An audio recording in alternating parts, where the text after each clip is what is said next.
इस गहन चर्चा में आपका स्वागत है। आज हम बात कर रहे हैं सेमी सॉलिड डोसेज फॉर्म्स की, जी। यानी वो दवाइयाँ जो ना तो पूरी तरह ठोस हैं ना ही पूरी तरह तरल, जैसे मरहम, क्रीम, पेस्ट वगैरह। हमारे पास कुछ अच्छे तकनीकी स्रोत हैं जो इनके विज्ञान और प्रकारों पर रोशनी डालते हैं। बिल्कुल। हमारा मकसद है इन आम सी लगने वाली चीजों के पीछे जो विज्ञान छिपा है उसे थोड़ा समझें। कितने तरह के होते हैं, कैसे काम करते हैं, इनको बनाते समय क्या ध्यान रखना पड़ता है। कोशिश रहेगी कि इस तकनीकी जानकारी से कुछ जरूरी और दिलचस्प बातें निकाली जाएं। हाँ, ये रोजमर्रा इस्तेमाल की चीजें हैं, पर इनके पीछे काफी साइंस है। वही तो, कभी सोचा है कि एक साधारण सी क्रीम या मरहम को असरदार और सुरक्षित बनाने के लिए कितनी कितनी बारीकी से काम करना पड़ता होगा। बिल्कुल सही कहा। चलिए पता लगाते हैं। सबसे पहले एक्सपर्ट, ये सेमी सॉलिड फॉर्म्स आखिर हैं क्या और इस्तेमाल क्यों होते हैं? देखिए, ये मुख्य रूप से त्वचा पर बाहरी इस्तेमाल के लिए बनाए जाते हैं। इनका मकसद या तो त्वचा की सतह पर ही असर दिखाना होता है, लोकल इफेक्ट जिसे कहते हैं, अच्छा। या फिर त्वचा के जरिए दवा को शरीर के अंदर पहुंचाना, मतलब सिस्टमिक इफेक्ट।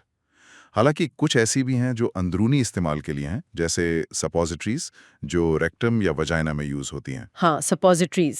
इनका मूल फंडा ये है कि ये शरीर के संपर्क में आके या तो पिघल जाएं, नरम पड़ जाएं या फिर घुल जाएं, ताकि दवा अपना काम शुरू कर सके। ठीक है, तो शुरुआत बाहरी इस्तेमाल वालों से करते हैं, खासकर मरहम यानी ऑइंटमेंट से।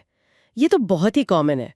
क्या होते हैं ये असल में? मरहम हम्म। मूल रूप से सेमी सॉलिड, थोड़े चिकने, ग्रीसी टाइप के मिक्सचर होते हैं। इनमें दवा या तो बेस में पूरी तरह घुली होती है या सस्पेंडेड रहती है, मतलब छोटे कणों के रूप में फैली हुई, या फिर कभी-कभी इमल्शन के रूप में। इनका मुख्य काम अक्सर त्वचा को नरम रखना होता है, मतलब एमोलिएंट इफेक्ट देना और बाहरी चीजों से बचाना। पर जैसा आपने कहा, यह सिर्फ स्किन के लिए नहीं, आंख, नाक, रेक्टम, वजाइना जैसी जगहों पर भी इस्तेमाल होते हैं। तो क्या सभी मरहम त्वचा में एक ही तरह से अंदर जाते हैं या इनमें भी कुछ फर्क होता है कि दवा कितनी गहराई तक पहुंचेगी? हाँ हाँ, बिल्कुल फर्क होता है, और ये बहुत जरूरी बात है। मरहम कितनी गहराई तक त्वचा में पेनिट्रेट करेगा, इस आधार पर उन्हें 3 मेन कैटेगरीज में बांट सकते हैं। 3 कैटेगरीज, अच्छा। पहला है एपिडर्मिक। ये त्वचा की सबसे बाहरी परत एपिडर्मिस तक ही रहते हैं या बहुत कम अंदर जाते हैं, जैसे वैसलीन हुआ या मोम वाले मरहम। इनका काम ज्यादातर सतह पर प्रोटेक्शन देना या वहीं असर करना होता है। यानी एक तरह का बैरियर बना देते हैं। हाँ, कह सकते हैं, एक सुरक्षा कवच जैसा। फिर आते हैं एंडोडर्मिक मरहम। ये त्वचा में थोड़ा और अंदर डर्मिस लेयर तक जा सकते हैं। इनमें अक्सर वनस्पति तेल या लैनोलिन जैसे बेस होते हैं। लैनोलिन, वो जो भेड़ की ऊन से मिलता है। जी हाँ, वही। तो ये एंडोडर्मिक वाले त्वचा की परतों में दवा पहुंचाने के लिए थोड़े बेहतर होते हैं। और तीसरी कैटेगरी जो शायद दवा को खून तक भी ले जाती हो? बिल्कुल, वो है डायडामिक मरहम। ये त्वचा में सबसे गहराई तक पेनिट्रेट करके दवा को ब्लड स्ट्रीम तक पहुंचा सकते हैं। इससे सिस्टमिक असर मिलता है। ओह अच्छा। इमल्शन टाइप वाले बेस या जो पानी में घुलनशील बेस होते हैं, वो अक्सर इस कैटेगरी में आते हैं। तो अगर दवा का असर पूरे शरीर में चाहिए तो इस तरह का मरहम चुना जाता है। ये तो दिलचस्प है कि मरहम का प्रकार ही तय कर देता है कि दवा का एक्शन कहाँ होगा, सिर्फ ऊपर, थोड़ा अंदर या पूरे सिस्टम में। अच्छा, इनके इस्तेमाल के आधार पर भी तो प्रकार होते होंगे, जैसे एंटीबायोटिक मरहम या दर्द वाला। हाँ बिल्कुल, थेरेप्यूटिक यूज के हिसाब से भी क्लासिफिकेशन होता है। जैसे आपने कहा, एंटीबायोटिक मरहम बैक्टीरियल इन्फेक्शन के लिए, जैसे नियोमाइसिन वाले। एंटीफंगल मरहम फंगल इन्फेक्शन के लिए, क्लोट्रिमाजोल वगैरह। सूजन रोधी, मतलब एंटी इन्फ्लेमेटरी, स्किन की सूजन खुजली के लिए, जैसे हाइड्रोकार्टिसोन वाले। हाँ, स्टेरॉइड क्रीम्स। जी। फिर दर्द निवारक मरहम भी होते हैं, प्रोटेक्टिव मरहम, जैसे जिंक ऑक्साइड या कैलामाइन वाले, जो डायपर रैश में भी काम आते हैं। हाँ, कैलामाइन। और एक होते हैं केराटोलिटिक, जो स्किन की मोटी परत हटाने में मदद करते हैं, जैसे सैलिसिलिक एसिड वाले। लगता है मरहम का बेस, मतलब उसका आधार पदार्थ, हाँ। बहुत ही क्रिटिकल चीज है। मैंने पढ़ा कि बेस ही तय करता है कि मरहम त्वचा पर कैसा फील होगा, कितना चिकना है, पानी से धुलेगा या नहीं, और दवा को कैसे रिलीज करेगा। ये बेस कितनी तरह के होते हैं? आपने बिल्कुल सही पॉइंट पकड़ा है। बेस ही मरहम की, आप कह सकते हैं कि उसकी आत्मा है। वही उसका व्यवहार तय करता है। मोटे तौर पर 4 तरह के बेस होते हैं। 4 तरह की? हाँ। पहला ओलियाजिनस बेस या हाइड्रोकार्बन बेस। ये पूरी तरह तेल या फैट वाले होते हैं, पानी नहीं होता इनमें, जैसे पेट्रोलियम जेली या वैसलीन। अच्छा। ये पानी को रोकते हैं, त्वचा पे एक परत बना देते हैं और नमी को उड़ने नहीं देते। ऑक्लूसिव इफेक्ट कहते हैं इसे। रूखी त्वचा के लिए अच्छे हैं पर थोड़े चिपचिपे लग सकते हैं। हाँ, वैसलीन तो काफी चिपचिपी लगती है। जी। दूसरा है एब्जॉर्प्शन बेस। ये भी तेल आधारित हैं पर इनमें पानी को सोखने की क्षमता होती है। ये वाटर एंड ऑयल इमल्शन बना सकते हैं। लैनोलिन इसका क्लासिक उदाहरण है। ये ओलियाजिनस से थोड़े कम चिपचिपे होते हैं। अच्छा, मतलब थोड़ा पानी सोख लेते हैं। हाँ। तीसरा है वाटर रिमूवेबल बेस या इमल्सिफाइंग बेस।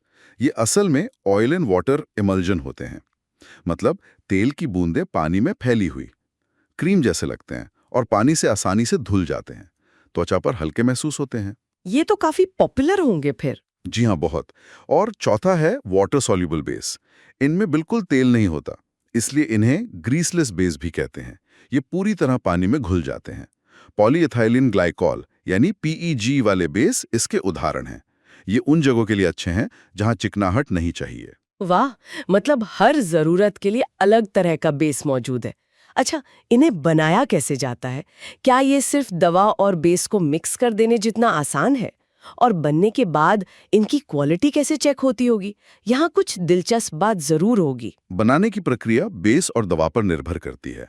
अगर दवा बेस में घुलती नहीं है तो ट्रिट्यूरेशन मेथड यूज होता है, मतलब दवा को बेस के साथ अच्छी तरह पीसा और मिलाया जाता है। घोटना जिसे कहते हैं। हाँ, वैसा है, ताकि कण एक समान फैल जाएं। अगर बेस में कई चीजें हैं जिन्हें पिघलाना है तो फ्यूजन मेथड यूज होता है। चीजों को पिघलाकर मिलाते हैं, फिर ठंडा करते हुए दवा डालते हैं। इमल्शन बेस के लिए इमल्सिफिकेशन प्रोसेस होता है, जिसमें तेल और पानी वाले हिस्सों को अक्सर गर्म करके मिलाते हैं। कभी कभी केमिकल रिएक्शन भी होता है बनाते समय। और आखिर में मरहम को एकदम स्मूथ बनाने के लिए अक्सर ट्रिपल रोलर मिल जैसी मशीन यूज करते हैं। Triple roller mill. हाँ, वो बचे हुए बड़े कणों को भी बारीक कर देती है। और क्वालिटी चेक क्या सिर्फ देख के पता चल जाता है कि ठीक बना है? नहीं, बिल्कुल नहीं। कई पैरामीटर्स पर जांच होती है, जैसे दिखावट, रंग, गंध, एकरूपता, कोई दाना तो महसूस नहीं हो रहा। फिर विस्कोसिटी, मतलब कितना गाढ़ा है। अच्छा, गाढ़ापन। हाँ, वो लगाने में आसानी और त्वचा पर टिके रहने को प्रभावित करता है। स्प्रेडेबिलिटी, यानी कितनी आसानी से फैलता है। दवा की मात्रा सही है या नहीं। और सबसे जरूरी, ड्रग रिलीज या डिफ्यूजन। ड्रग रिलीज मतलब क्या, दवा बेस से निकलकर त्वचा में जा पा रही है। इसके लिए फ्रेंच डिफ्यूजन सेल जैसे उपकरण इस्तेमाल होते हैं, जो एक तरह से स्किन से दवा के गुजरने की नकल करते हैं। और हाँ, इरिटेशन टेस्ट भी होता है कि कहीं त्वचा या आंखों में जलन तो नहीं कर रहा। आंखों के लिए भी टेस्ट? हाँ, अगर आंखों का मरहम है तो। इन सब में एक बहुत ही चतुर फॉर्मुलेशन का जिक्र मिला, non staining iodine ointment. Iodine तो दाग छोड़ता है ना, पर ये मरहम दर्द और सूजन भी कम करे और दाग भी ना छोड़े। ये कैसे मुमकिन है? हाँ, ये फॉर्मुलेशन केमिस्ट्री का एक बेहतरीन उदाहरण है। देखिए, इसमें आयोडीन को मूंगफली तेल और पीले सॉफ्ट पैराफिन के साथ एक खास फैटी एसिड वाले तेल में लगभग 60 डिग्री सेल्सियस पर रिएक्ट कराते हैं। अच्छा। इससे आयोडीन उस तेल के साथ एक कॉम्प्लेक्स बना लेता है। और मजे की बात यह है कि इस कॉम्प्लेक्स का रंग भूरे से हरा काला सा हो जाता है और ये त्वचा या कपड़ों पर दाग नहीं छोड़ता। अरे वाह। जबकि आयोडीन की एंटीसेप्टिक और एंटी इन्फ्लेमेटरी प्रॉपर्टी बनी रहती है। तो ये दिखाता है कि सही फॉर्मुलेशन से मुश्किल लगने वाली प्रॉब्लम भी सॉल्व हो सकती है। वाकई कमाल है। मरहम के बाद आते हैं क्रीम्स। ये भी बहुत इस्तेमाल होती हैं। ये मरहम से कैसे अलग है? क्रीम भी सेमी सॉलिड एमल्शन ही है, पर आमतौर पर मरहम से कम चिकनी होती हैं और ज्यादातर ओपेक, मतलब अपारदर्शी होती हैं। जैसा हमने बेस में बात की थी, क्रीम या तो ऑयल एंड वाटर OW होती है या वाटर एंड ऑयल WO। हाँ, OW और WO। OW क्रीम हल्की होती हैं, पानी से आसानी से धुल जाती हैं और स्किन पर ज्यादा प्लेजेंट लगती हैं। वैनिशिंग क्रीम्स इसी OW टाइप की होती हैं, लगाने पर गायब सी हो जाती हैं, कोई चिकनाहट नहीं छोड़ती। अच्छा, इसलिए वैनिशिंग नाम है। जी। W क्रीम थोड़ी ज्यादा ऑयली होती है और त्वचा पर नमी बनाए रखने में बेहतर हो सकती हैं। तो क्रीम और मरहम में मेन फर्क बेस, पानी की मात्रा और स्किन पर फील का होता है। और पेस्ट्स? नाम से ही लगता है ये काफी गाढ़े होंगे। हाँ, पेस्ट मरहम और क्रीम से काफी ज्यादा गाढ़े और सख्त होते हैं। इनकी खासियत ये है कि इनमें इनसॉल्युबल सॉलिड पाउडर जैसे जिंक ऑक्साइड या स्टार्च बहुत ज़्यादा मात्रा में होता है, करीब 20 से 50% तक। इतना ज्यादा? हाँ, जो किसी फैटी या पानी वाले बेस में मिलाया जाता है। इस वजह से ये मरहम से कम फैलते हैं, कम चिकने होते हैं और स्किन पर एक मोटी प्रोटेक्टिव लेयर बनाते हैं। दवा को एक जगह पर रोक कर रखने या त्वचा को नमी से बचाने के लिए अच्छे होते हैं। सनस्क्रीन के कुछ फॉर्मुलेशंस पेस्ट जैसे होते हैं। हाँ, टूथपेस्ट भी तो एक तरह का पेस्ट ही है। हाँ, सही कहा, टूथपेस्ट। अच्छा, और इस लिस्ट में एक और नाम है, जेलीज। ये क्या है? जेलीज पारदर्शी या थोड़ी पारभासी, नॉन ग्रीसी, सेमी सॉलिड होती हैं। ये पानी आधारित होती हैं और इनमें जेलिंग एजेंट होता है, जैसे ट्रागाकैंथ, पेक्टिन या आजकल सिंथेटिक पॉलीमर्स भी यूज होते हैं, जो इन्हें जेली जैसी कंसिस्टेंसी देता है। अच्छा। ये आमतौर पर चिकनी नहीं होती और स्किन पर ठंडक का एहसास दे सकती हैं। ल्यूब्रिकेशन या कुछ खास दवाएं लगाने के लिए यूज होती हैं। और एक मजेदार बात, पेट्रोलियम जेली के नाम में जेली है, पर टेक्निकली वो ओलिएजिनस बेस है, असली पानी वाली जेली नहीं। हाँ, ये कंफ्यूजन हो सकता है। तो ये थे स्किन पर लगने वाले मुख्य सेमी सॉलिड फॉर्म्स। अब बात करते हैं उन सेमी सॉलिड या सॉलिड फॉर्म्स की जो शरीर के अंदर इस्तेमाल होते हैं, सपोजिटरीज। ये क्या होती हैं और इनका इस्तेमाल कहाँ होता है? सपोजिटरीज असल में ये ठोस दवाएं हैं जिन्हें खास शेप दिया जाता है, जैसे टॉर्पीडो शेप, बुलेट शेप या अंडाकार। इन्हें बॉडी कैविटीज जैसे रेक्टम, वजाइना या कभी-कभी यूरेथ्रा में डालने के लिए बनाया जाता है। यूरेथ्रा में भी? हाँ, हालांकि वो कम कॉमन है। इनका डिजाइन ऐसा होता है कि शरीर के अंदर जाकर बॉडी टेम्परेचर पर, मतलब करीब 37 डिग्री सेल्सियस पर, ये या तो पिघल जाएं या नरम हो जाएं या घुल जाएं और अपनी दवा को वहीं रिलीज कर दें। तो ये अलग-अलग जगहों के लिए अलग-अलग तरह की होती होंगी, साइज, शेप में फर्क होता होगा? हाँ, बिल्कुल। इस्तेमाल की जगह और मकसद के हिसाब से इनके प्रकार तय होते हैं। ये रेक्टम में डाली जाती हैं, लोकल असर के लिए भी, जैसे कब्ज के लिए, या सिस्टेमिक असर के लिए भी, जैसे बुखार या दर्द की दवा। बच्चों और बड़ों के लिए साइज और वजन अलग होता है। वजाइनल सपोजिटरीज, जिन्हें पेसरीज भी कहते हैं, ये वजाइना में डाली जाती हैं, आमतौर पर लोकल इन्फेक्शन या हार्मोनल ट्रीटमेंट के लिए। इनका आकार अक्सर गोल या अंडाकार होता है। ठीक है। यूरिथ्रल सपोजिटरीज या बूजीज, ये यूरिथ्रा में डाली जाती हैं। ये बहुत कम इस्तेमाल होती हैं। कभी-कभी नाक या कान के लिए भी स्पेशल सपोजिटरी या कोन्स बनाए जाते हैं, पर वो ज्यादा आम नहीं है। इनका बेस तो बहुत ही खास होना चाहिए क्योंकि उसे ठीक बॉडी टेम्परेचर पर पिघलना या घुलना है। एक अच्छे सपोजिटरी बेस में क्या गुण होना चाहिए? यहाँ तो बहुत सटीक विज्ञान काम करता होगा। बिल्कुल, यहाँ बेस का चुनाव बहुत ही क्रिटिकल है। एक आइडियल बेस में कई खूबियां होनी चाहिए। सबसे जरूरी, ये बॉडी टेम्परेचर 37 डिग्री पर या उसके थोड़ा नीचे पिघलना, नरम होना या घुलना चाहिए, ताकि दवा रिलीज हो सके। एग्जैक्टली। लेकिन कमरे के तापमान पर ठोस बना रहे। दूसरा, ये दवा के साथ कोई रिएक्शन ना करे, मतलब इनर्ट हो। तीसरा, ये बॉडी के अंदरूनी मेम्ब्रेन्स में कोई जलन पैदा ना करे, नॉन इरिटेटिंग हो। जरूरी है। चौथा, स्टोरेज के दौरान स्टेबल रहे, खराब ना हो। पांचवा, ठंडा होने पर थोड़ा सिकुड़े ताकि मोल से आसानी से निकल जाए। छठा, अगर दवा पानी में घुली है तो बेस में थोड़ी मात्रा में पानी सोखने की क्षमता हो, यानी high water number. Water number? हाँ, मतलब 100 ग्राम फैट कितना पानी सोख सकता है। और अगर फैटी बेस है तो उसकी केमिकल स्टेबिलिटी भी देखते हैं, जैसे उसमें फ्री एसिड कम हो, यानी एसिड वैल्यू कम हो, और वो ऑक्सीडेशन से बचा रहे, मतलब आयोडीन वैल्यू कम हो। ये सब चीजें बेस को सेफ और इफेक्टिव बनाती हैं। आपने कई वैल्यूज का जिक्र किया, एसिड वैल्यू, आयोडीन वैल्यू। क्या आप थोड़ा आसान शब्दों में बता सकते हैं कि ये क्यों महत्वपूर्ण है? जरूर। ये वैल्यूज फैटी बेस की क्वालिटी और फ्रेशनेस बताती है।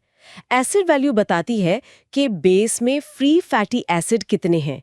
अगर ये ज्यादा है तो मतलब बेस पुराना या बासी हो सकता है और जलन पैदा कर सकता है, इसलिए कम होनी चाहिए। अच्छा, कम होनी चाहिए। हाँ, आयोडीन वैल्यू बताती है कि फैट में अनसैचुरेटेड बॉन्ड्स कितने हैं।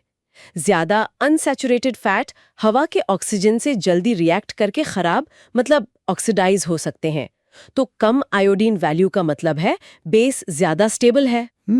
इनके अलावा मेल्टिंग रेंज, यानी किस तापमान पर पिघलता है, और सॉलिडिफिकेशन पॉइंट, यानी कैसे जमता है, ये भी बहुत ध्यान से कंट्रोल किए जाते हैं। कोकोआ बटर सपोजिटरी के लिए एक क्लासिक बेस माना जाता है ना? मैंने सुना है इसमें एक अजीब सी प्रॉपर्टी होती है। हाँ, कोकोआ बटर, जिसे थियोब्रोमा ऑयल भी कहते हैं, बहुत इस्तेमाल होता है क्योंकि ये ठीक बॉडी टेम्परेचर के आसपास पिघलता है।